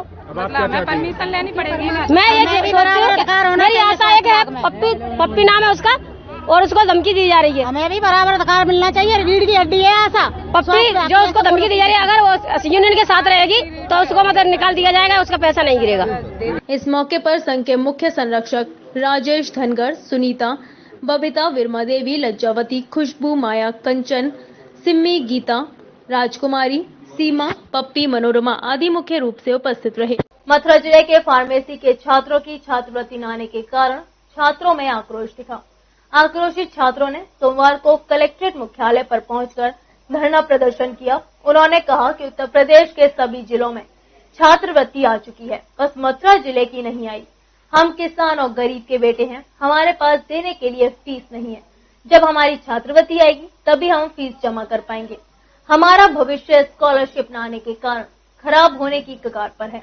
मथुरा जिले के फार्मेसी के छात्रों की छात्रवृत्ति न आने के कारण छात्रों में काफी आक्रोश देखने को मिल रहा है। आक्रोशित छात्रों ने सोमवार को कलेक्ट्रेट मुख्यालय पर पहुंचकर धरना प्रदर्शन किया। उन्होंने कहा कि उत्तर प्रदेश के सभी जिलों में छात्रवृत्ति आ चुकी है, बस मथुरा जिले की नहीं आई है। हम किसान और गरीब के बेटे हैं, हमारे पास देने के लिए फीस नहीं है। जब हमारी छात्रवृत्ति आएगी तब हम फीस जमा कर पाएंगे। हमारा भविष्य स्कॉलरशिप न आने के कारण खराब होने की कगार पर है। कॉलेज वालों का कहना है कि अगर फीस जमा नहीं होती है तो वह परीक्षा देने के लिए एडमिट कार्ड नहीं देंगे। कलेक्टर स्टेशन पर इसलिए आए हैं सर, हमारी जो छात्रवृत्ति है वो रोक दी गई है। पूरे उत्तर प्रदेश में जितने भी जिले हैं सभी की छात्रवृत्ति छात्रों तक पहुंची है, उनकी फीस सबमिट हुई है, एग्जाम हो रहे हैं। हमारे कॉलेज वाले हमको प्रेशराइज कर रहे हैं कि फीस सबमिट करो, हम नहीं कर पा रहे हैं। किसान के बेटे हैं सभी। छात्रवृत्ति पूरे मथुरा डिस्ट्रिक्ट की नहीं आई है, लाखों छात्र हैं सर, मैं अकेला नहीं हूँ, लाखों छात्रों की आवाज आज मैं बोल रहा हूँ आपके सामने। हमारे कॉलेज ने सारे डॉक्यूमेंट्स हैं वेरीफाई कर दिए हैं समाज कल्याण विभाग के लिए, लेकिन समाज कल्याण विभाग उन डॉक्यूमेंट्स को वेरीफाई नहीं करा रहा है ऊपर। ये उनकी गलती है सर। पहले भी कई बार आश्वासन दे चुके हैं, लेकिन ये बहुत गलत है। जब आप राजभवन पहुंचे तो वहाँ अधिकारियों ने आपसे क्या कही और क्या बात? उन्होंने सर हमको फिर 2 दिन का आश्वासन दिया है, लेकिन ये आश्वासन हम नहीं मानते क्योंकि हमें पहले भी 1 महीने से कई बार आश्वासन दिया जा चुका है। बताइए आप क्या करें? सर आपको स्कॉलरशिप नहीं मिलती है तो आगे क्या करें? आगे सर हमारा पूरा भविष्य खराब है, आप समझ सकते हो। हमारे एडमिट कार्ड नहीं मिलेगा, पेपर नहीं होंगे, बताइए हम क्या करें? लास्ट ईयर है सर, फर्स्ट ईयर की सबमिट छात्रवृत्ति आई थी, हमने फीस सबमिट करी, एग्जाम हुए। आज कम लोग हैं और आगे से भी लास्ट ईयर है सर, पूरे 2 साल चौपट हो जाएंगे हमारे। आप बताइए हमारा भविष्य खराब होगा। मैं अकेला नहीं हूँ सर, लाखों छात्र हैं पूरे मथुरा डिस्ट्रिक्ट में। सभी छात्रों ने सत्र 2020-21 में छात्रवृत्ति के लिए आवेदन किया हुआ है और अब इनकी लॉग इन आईडी में जो इनका फॉर्म है आवेदन का वो पेंडिंग दिखा रहा है यहीं पर। यानी कॉलेज वालों ने तो फॉरवर्ड कर दिया है, लेकिन जो जिले की कमेटी को उसको ऊपर फॉरवर्ड करना होता है वो जिले की कमेटी उसको ऊपर फॉरवर्ड नहीं कर रही है। अब जब तक ये उसको फॉरवर्ड नहीं करेंगे, जिले की कमेटी उसको ऊपर फॉरवर्ड नहीं करेगी, तब तक इन लोगों की छात्रवृत्ति नहीं आएगी। जबकि और जिलों में जो है बच्चों को छात्रवृत्ति मिल चुकी है। केवल मथुरा ही एक ऐसा जनपद बचा हुआ है कि यहाँ इनका जो बच्चों का जो डाटा है वो यहीं पड़ा हुआ है। इन्होंने एक पत्र जो है, हम एसोसिएशन से हैं, प्राइवेट आईटी के एक एसोसिएशन है, हम लोगों को भी दिया है कि साहब हमारा जो फार्म है वो अभी तक पेंडिंग पड़ा हुआ है, पोर्टल में ऊपर नहीं जा रहा है और कॉलेज वाले जो है इनसे फीस मांग रहे हैं। फार्मेसी के छात्रों ने कहा कि छात्रवृत्ति के लिए कॉलेज वालों ने छात्रवृत्ति के फॉर्म जमा कर दिए हैं। जब तक समाज कल्याण विभाग उनको आगे फॉरवर्ड नहीं करेगा तब तक छात्रवृत्ति नहीं आएगी। हम गरीब छात्रवृत्ति के बिना अपनी फीस जमा नहीं कर पाएंगे। छात्रवृत्ति न आने में कहीं न कहीं समाज कल्याण विभाग की बड़ी लापरवाही देखने को मिली है। बैंकों के निजीकरण के विरोध में देश भर के साथ आगरा में भी बैंक कर्मचारियों ने 2 दिन की हड़ताल का आह्वान किया हुआ था। इस हड़ताल के बीच कर्मचारियों ने अपने अपने बैंकों के सामने बैठ धरना प्रदर्शन कर सरकार के इस कदम का पुरजोर विरोध किया। बैंक कर्मियों का कहना था अभी तो केवल उन्होंने सांकेतिक तौर पर सरकार को चेतावनी दी है, अगर सरकार ने अपना अड़ियल रुख नहीं बदला तो इसे लेकर पूरे देश में उग्र प्रदर्शन होगा। बैंकों के निजीकरण के विरोध में देश भर के साथ आगरा में भी बैंक कर्मचारियों ने 2 दिन की हड़ताल का आह्वान किया हुआ था। इस हड़ताल के बीच कर्मचारियों ने अपने अपने बैंकों के सामने बैठ धरना प्रदर्शन कर सरकार के इस कदम का पुरजोर विरोध किया। बैंक कर्मियों का कहना था कि अभी तो केवल उन्होंने सांकेतिक तौर पर सरकार को चेतावनी भर दी है, अगर सरकार ने अपना अड़ियल रुख नहीं बदला तो इसे लेकर पूरे देश में उग्र प्रदर्शन होगा। बता दें, बैंक कर्मी लगातार बैंकों के निजीकरण का विरोध कर रहे हैं। इसे लेकर कई बार बैंक कर्मियों ने सरकार को चेतावनी दे धरना प्रदर्शन और हड़ताल भी की, लेकिन इस मामले में सरकार जहां कदम पीछे करने को तैयार नहीं है तो वहीं बैंक कर्मी भी अपने रुख पर पूरी तरह से अड़े हुए हैं। अब देखना होगा बैंक कर्मियों और सरकार के बीच ये लड़ाई कब तक समाप्त होती है। आगरा जनपद के ब्लॉक जेतपुर के बड़ा गांव में गांव के सर्व समाज के लोगों द्वारा एक मिसाल पेश की गई, जिसमें महिला सशक्तिकरण को बढ़ावा देने के लिए गांव की परास्नातक बेटी को ग्राम प्रधान बनाने का फैसला लिया गया, जो क्षेत्र में चर्चा का विषय बना हुआ है। आगरा जनपद के ब्लॉक जैतपुर में गांव में सर्व समाज के लोगों द्वारा एक मिसाल पेश की गई है, जिसमें महिला सशक्तिकरण को बढ़ावा देने के लिए गांव की पराय स्नातक बेटी को ग्राम प्रधान बनाने का फैसला लिया गया है, जो क्षेत्र में चर्चा का विषय बना हुआ है। आपको बता दें, केंद्र व प्रदेश सरकार देश में महिलाओं और बेटियों को मजबूत करने के लिए महिला सशक्तिकरण अभियान चलाकर लोगों को जागरूक कर रही है। तो वहीं सरकार द्वारा चलाए जा रहे महिला सशक्तिकरण अभियान को अब ग्रामीण भी पूरी तरह समझकर बढ़ावा दे रहे हैं। ऐसे ही मिसाल आगरा जनपद के ब्लॉक जैतपुर क्षेत्र के अंतर्गत बड़ा गांव में देखने को मिली, जहां गांव के कई ग्रामीण पंचायत चुनाव की तैयारी कर रहे थे। एक साल से 5 उम्मीदवार लगातार ग्राम प्रधानी की तैयारी में लगे हुए थे। ग्रामीणों का फैसला चौंकाने वाला आया। रविवार को गांव के हनुमान मंदिर पर ग्राम प्रधान के चुनाव के लिए एक पंचायत ग्रामीणों की आयोजित की गई, जिसमें दर्जनों की संख्या में ग्राम पंचायत के सर्व समाज के ग्रामीण एकत्रित हुए। पंचायत में सर्व समाज की सम्मति से गांव के ही किसान किलेदार की बेटी सरला सिंह गुर्जर को निर्विरोध ग्राम प्रधान बनाने व सभी के चुनावी मैदान में हटने का फैसला लिया गया, जिससे गांव की पढ़ी लिखी बेटी ग्राम प्रधान बने, जिस पर सभी ने रजामंदी जताई और गांव की तरक्की के लिए फैसला लिया गया। ग्रामीणों के फैसले की चर्चा महापनाहाट जैतपुर के साथ आसपास के क्षेत्रों में भी हो रही है। सारी चीजें चूंकि मैं गांव में रही हूं तो लोगों को देख रही थी, तो मुझे वही एक प्रेरणा मिली कि मतलब अगर मैं पढ़ी लिखी हूँ तो मुझे इसमें पार्टिसिपेट करना चाहिए और मेरे माध्यम से जितना भी एक हो पाएगा मैं पूरा करने की कोशिश करूंगी। और दूसरे आने वाले प्रधान को एक तो प्रधान चुनने की प्रक्रिया चेंज हुई है, लोग शिक्षित को ही तवज्जो देंगे, क्योंकि लोगों को लगता है कि जैसे हुआ ही नहीं तो ये चीजें कुछ होती ही नहीं है। पर हम प्रयास करेंगे कि योजनाएं इम्प्लीमेंट हो उन पे और एक लकीर बने जिस पे लोगों को लगे कि हाँ ये इतना कुछ हो सकता है, फिर अगला आएगा वो थोड़ा और आगे ले जाएगा और ऐसी एक अच्छी प्रक्रिया शुरू होगी। जाग के बारे में ये है कि मतलब हम तो चाह रहे हैं, मतलब इसी वजह से हमने मतलब पंचायत जोड़ के और भी पंचायत जोड़ के इसी वजह से हमने वो लड़की मतलब चुनी है। और जो खर्चा होगा तो वो खर्चा गवर्नमेंट हमको दे, मतलब तो हम अपनी ग्राम समाज में लगावे और उससे मतलब कोई वो उन्नति करें। वहीं बड़ा गांव में ग्राम पंचायत प्रधान की तैयारी कर रही, गांव की परास्नातक व पत्रकारिता की पढ़ाई कर रही, प्रशासनिक अधिकारी बनने की तैयारी कर रही बेटी सरला सिंह गुर्जर ने ग्रामीणों को गांव के विकास के लिए प्रेरित किया और अपने तैयार रोड मैप के बारे में जानकारी दी कि वह अपनी ग्राम पंचायत की स्थिति को कैसे सुधारेगी और किस तरीके से इस गांव को विकास की ओर ले जाएगी। महिलाओं को खुले में शौच से किस तरीके से मुक्ति मिलेगी। बुजुर्गों व विधवाओं को पेंशन नहीं मिल पा रही है, जिसके लिए वह कार्य करेंगी। बेटी की बातों को सुनकर सभी लोग प्रभावित हुए और अपना समर्थन दिया। वहीं बड़ा गांव के निवर्तमान प्रधान प्रहलाद सिंह गुर्जर, भल्ले गुर्जर, राजकुमार, सियाराम, गीता के साथ बड़ी संख्या में गांव के विकास के लिए सभी ने गांव की बेटी को निर्विरोध चुनने का फैसला लिया है। आगरा के एतमादपुर थाना क्षेत्र में एक 5 वर्षीय बच्ची से दुष्कर्म का मामला सामने आया। पीड़िता मासूम को अस्पताल में भर्ती कराया गया, तो वहीं पुलिस ने मामले में तत्परता दिखाते हुए आरोपी को गिरफ्तार कर लिया है। आगरा के एतमादपुर थाना क्षेत्र में एक 5 वर्षीय नाबालिग से दुष्कर्म का मामला सामने आया है। पीड़िता मासूम को अस्पताल में भर्ती कराया गया, तो वहीं पुलिस ने मामले में तत्परता दिखाते हुए आरोपी को गिरफ्तार कर लिया है। आपको बताते चलें, मामला थाना एतमादपुर क्षेत्र के गांव नगला खरगा का है, जहां रविवार देर शाम पुलिस को सूचना मिली कि एक 5 वर्षीय मासूम बच्ची के साथ दुष्कर्म हुआ है, जिस पर पुलिस ने मौके पर पहुंचकर पीड़ित बच्ची को इलाज के लिए आगरा अस्पताल भिजवा दिया। वहीं परिजनों की तहरीर पर गांव के ही आरोपी को गिरफ्तार कर लिया गया। आज दिनांक 14 मार्च को थाना एतमादपुर चौकी छलेसर गांव नगला खरगा से डायल 112 पे सूचना मिली कि एक छोटी बच्ची के साथ दुष्कर्म हुआ है। उस सूचना पर तत्काल थाने की स्थानीय पुलिस पहुंची। वहां पर उस बच्ची को मेडिकल एग्जामिनेशन और उपचार हेतु तत्काल उसको अस्पताल भेज दिया गया। उसके परिजनों द्वारा तहरीर लेके मुकदमा पंजीकृत किया जा रहा है एवं जिस अभियुक्त ने इस दुष्कर्म की घटना कारित की है उसको पुलिस द्वारा अरेस्ट कर लिया गया है। बाकी आगे विधिक कार्रवाई की जा रही है। थाना एतमादपुर पुलिस ने मामले को पॉक्सो एक्ट सहित कई धाराओं में मुकदमा दर्ज किया है। पुलिस के मुताबिक आरोपी भी 17 वर्षीय नाबालिग है। एकलव्य स्पोर्ट स्टेडियम की शूटिंग रेंज में अव्यवस्थाओं और शूटिंग कोच बदले जाने से परेशान शहर के शूटर्स ने सौंपा ज्ञापन। जिलाधिकारी कार्यालय पहुंचे शहर के शूटर्स ने अपनी मांगों का ज्ञापन एडीएम सिटी डॉक्टर प्रभाकांत अवस्थी को सौंपा। शूटर्स को सबसे ज्यादा परेशानी कोच के बदले जाने को लेकर हो रही है। वहीं प्रशासन अब कोच के क्वालिफिकेशन को लेकर सवाल उठा रहा है।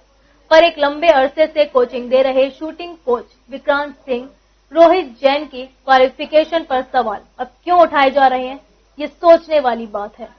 एकलव्य स्पोर्ट्स स्टेडियम की शूटिंग रेंज में व्याप्त अव्यवस्थाओं और कोच के बदले जाने से परेशान शहर के शूटर्स अपनी समस्याओं के निवारण के लिए अपनी मांगों को लेकर जिलाधिकारी कार्यालय पहुंचे। शहर के सीनियर और जूनियर शूटर्स ने अपनी मांगों का ज्ञापन डॉक्टर प्रभाकांत अवस्थी को सौंपा। शूटिंग रेंज में लाइट की पर्याप्त व्यवस्था न होना, एसी का सही तरह से न चलना, पुलिस का खराब होना, टारगेट की सर्विस मशीन का कंप्यूटर का खराब होना जैसी अनेक समस्याओं से शहर के शूटर दो चार हो रहे थे। इन समस्याओं के साथ प्रशासन का एक और कदम उनके लिए परेशानी का सबब बन गया। कोच और आरएसओ के बीच चली आ रही तनातनी के कारण जिला प्रशासन ने कोच को बदल दिया, जिसके कारण शूटर काफी परेशान हैं। 2013 से विक्रम सिंह और राहुल जैन एकलव्य स्पोर्ट्स स्टेडियम की शूटिंग रेंज पर कोचिंग देने का कार्य कर रहे हैं, जिनको अब बदल दिया गया है। इसी को लेकर शूटर्स काफी परेशान हैं। उनका कहना था कि प्रशासन फीस लेने के बावजूद उनको सुविधाएं नहीं दे पा रहा, साथ ही कोच बदलकर उनकी परेशानियों को और बढ़ा दिया गया। अगले महीने शूटिंग की नेशनल प्रतियोगिता होने जा रही है, जिसको लेकर शूटर्स का कहना है कि नए कोच के साथ प्रैक्टिस करना संभव नहीं हो पाएगा। इन्होंने कहा गया है कि मैंने जब पूछा था आरएसओ सर से, तो उन्होंने कहा था कि ये गवर्नमेंट की जो प्रक्रिया होती है उसके हिसाब से चेंज किया गया है। तो जिस दिन हम एडीएम सर के ऑफिस गए, उसके अगले दिन ही गवर्नमेंट की प्रक्रिया हो गई तुरंत। अगर कोच नियुक्त नहीं है 2.5 साल से, तो तभी होनी चाहिए थी ना कि नेशनल से पहले आप हमारे लिए और प्रॉब्लम्स क्रिएट कर देंगे। लाइट्स तो थी नहीं, एसी तो थे नहीं, आपने और प्रॉब्लम्स क्रिएट कर दिया हमारे लिए। कोच की भी दिक्कतें हो गई। और जो नए आए हैं वो अच्छे हैं, क्वालिफाइड हैं, सब बढ़िया है, हमें उनसे कोई दिक्कत नहीं है। बट आप अभी कर दिया, हम एकदम से कैसे एडजस्ट कर लें नेशनल से पहले? तो इतनी प्रॉब्लम्स आ रही हैं, अब प्रॉब्लम्स बढ़ ही रही हैं, मतलब प्रॉब्लम्स कम नहीं हो रही हैं। कोई रिस्पॉन्स नहीं आया है और इनफैक्ट मतलब रिस्पेक्ट ही नहीं है। हमने मेडल दे दिए, इससे बड़ी चीज क्या हो सकती है? इससे ज्यादा हम क्या करें? ये तो हमारा लास्ट था बिल्कुल कि हमने मेडल दे दी, सर आप ही रख लो। बात करने के लिए भी आपको नहीं बुलाया? नहीं बुलाया। बात तो खैर हमसे करी ही नहीं गई है, बट अभी हमें जो लास्ट उम्मीद थी कि अब बुला लें, शायद इतना कर दिया है, मतलब इससे ज्यादा हम क्या गिरे कोई ना, और तब भी नहीं बुलाया उन लोगों ने। मिलने के पहले भी कई बार प्रयास किए गए हैं, पर डीएम साहब को लिखित में भी काफ़ी बार हमने अपनी परेशानियां बताई हैं, पर वो हर बार की तरह यही होता है कि लिखित एप्लीकेशन आई और उस पर किसी ने कोई ध्यान नहीं दिया। इस बार हमने स्टेट शूटिंग चैंपियनशिप के जितने भी खिलाड़ी मेडल लेकर आए थे वो एडीएम सिटी महोदय के पास मिलने आए। वो एडीएम सिटी नहीं मिले तो अपने मेडल रख कर चले गए। शूटरों के पास एक वही अपना मेडल रहता है जो अपने स्टेट के लिए वो खेलते हैं, डिस्ट्रिक्ट के लिए खेलते हैं, पर उसको भी उस पर कोई सम्मान नहीं मिला। वो अपने मेडल रख कर चले गए। उसके बाद में भी एडीएम साहब की तरफ से ना कोई एक फ़ोन कॉल या कोई भी सूचना नहीं आई जिसके थ्रू शूटरों को एक सम्मानजनक आश्वासन दिया जाता।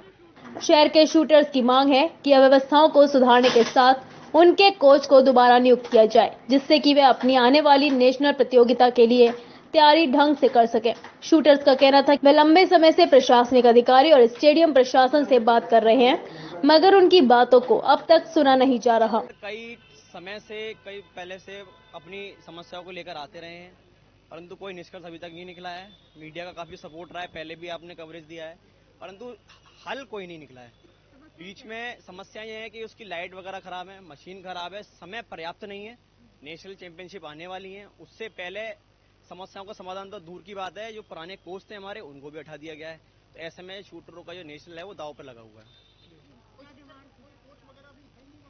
कोच कोई नए नियुक्त किए हैं, परंतु जिनके नेतृत्व में 10 साल से बच्चे सीखते आ रहे हैं, 4 से ज्यादा अंतर्राष्ट्रीय और 30 से ज्यादा राष्ट्रीय खिलाड़ी जिन्हें दिए हैं, उनसे ट्रेनिंग ही काफी बच्चों की अच्छी थी, तो उनको ऐसे समय पर हटाना ये उचित निर्णय नहीं है। क्या कारण तो एक जो प्रशासन की प्रतिक्रिया है, वो प्रक्रिया है, वो बता रहे हैं, परंतु ऐसे समय में करना कि कोच की नियुक्ति शूटर के अनुकूल होनी चाहिए। शूटर को वहाँ पे अभ्यास करना है, शूटर को सीखना है। सबसे पहले तो अभी जो जैसे स्टेट कंपटीशन अपना हुआ, उसके बाद में ये नेशनल की तैयारी कर रहे हैं बच्चे, और पुराने कोच को बदल के नया कोच रखना ये इनके लिए सबसे हानिकारक है। ये बच्चे जो पुराने कोच के साथ में जितना अच्छे ढंग से उसे जानते हैं, वो इनको जानते हैं, नए कोच के साथ में ये कैसे अपनी तैयारी पूरी कर पाएंगे। और दूसरी व्यवस्थाएं जो खराब हैं, लाइट की है, एसी की है, ये सब दिक्कतें हैं। इसके लिए पहले भी मांग रखी थी, वो अभी तक भी पूरी नहीं हो पाई है। एडीएम सिटी प्रभाकांत अवस्थी को ज्ञापन देने पहुंचे शूटर्स को एडीएम सिटी ने समस्याओं का हल करने का आश्वासन दिया, मगर पूर्व कोचों की वापसी को लेकर एडीएम सिटी ने पूरी तरह से नकार दिया। एडीएम सिटी का कहना था कि उनको नहीं बुलाया जाएगा। विगत कई दिनों से, कई महीनों से जब से कोरोना था तब तक इनकी शूटिंग रेंज बंद थी। इनका जो है नियमित कोई कोच नहीं था। सांसद से कोच की जो है मांग की गई है और जब तक सांसद से कोई कोच नहीं आ रहा इनका शूटिंग का, तब तक यहाँ पर सिलेक्शन किया गया। 1 तारीख को हिमांशु का जो है कोच उनका सिलेक्शन हो गया और वो 15 तारीख से आज से वो अपने शूटिंग इन बच्चों को सिखाने की काम शुरू करेंगे। इस बीच में इनका जो ज्ञापन दिया गया व्यवस्थाओं को लेकर के, तो व्यवस्था जो है जब शूटिंग के बच्चे आएंगे तो उनकी व्यवस्था भी जो है कराई जाएगी। नहीं, कोच कोई परमानेंट राइफल क्लब से या जो है शूटिंग रेंज की तरफ से कोच नहीं रखे गए थे। ये सिखाने की कार्रवाई की जाती थी इनकी तरफ से और सिखाते थे लोग।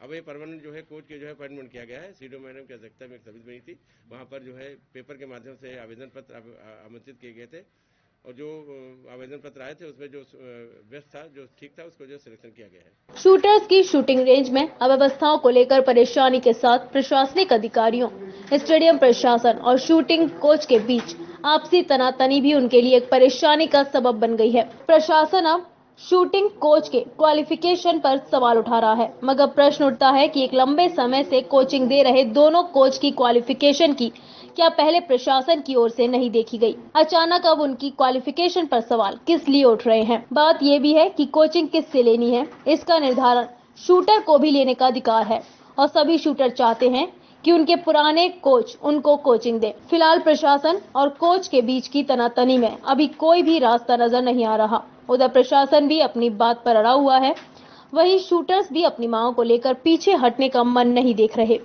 देखना होगा कि शूटर्स की परेशानियों का हल कब और किस तरह से हो पाता है। वसीम रिजवी के खिलाफ लगातार प्रदर्शन बढ़ता ही जा रहा है। पूरे प्रदेश में जगह जगह वसीम रिजवी के खिलाफ प्रदर्शन हो रहे हैं और आगरा में भी वसीम रिजवी के खिलाफ प्रदर्शन हुआ। वसीम रिजवी के खिलाफ एफआईआर दर्ज कराने के लिए तहरीर दी गई। वसीम रिजवी ने कुरान शरीफ से कुछ आयतें हटाने के लिए सुप्रीम कोर्ट में याचिका दाखिल की है। इसलिए शिया और सुन्नी दोनों समुदाय वसीम रिजवी के खिलाफ खड़े हो गए हैं। वसीम रिजवी के खिलाफ लगातार प्रदर्शन बढ़ता ही जा रहा है। पूरे प्रदेश में जगह जगह वसीम रिजवी के खिलाफ प्रदर्शन हो रहा है और आगरा में भी प्रदर्शन देखने को मिला। आगरा में वसीम रिजवी के खिलाफ प्रदर्शन हुआ। वसीम रिजवी के खिलाफ एफआईआर दर्ज कराने के लिए तहरीर दी गई। इसके अलावा वसीम रिजवी के फोटो को जमीन पर डालकर लातें मारी गईं। हालांकि इस प्रदर्शन में बहुत कम लोग शामिल थे, लेकिन शिया और सुन्नी समुदाय के दोनों लोग शामिल हुए। दरअसल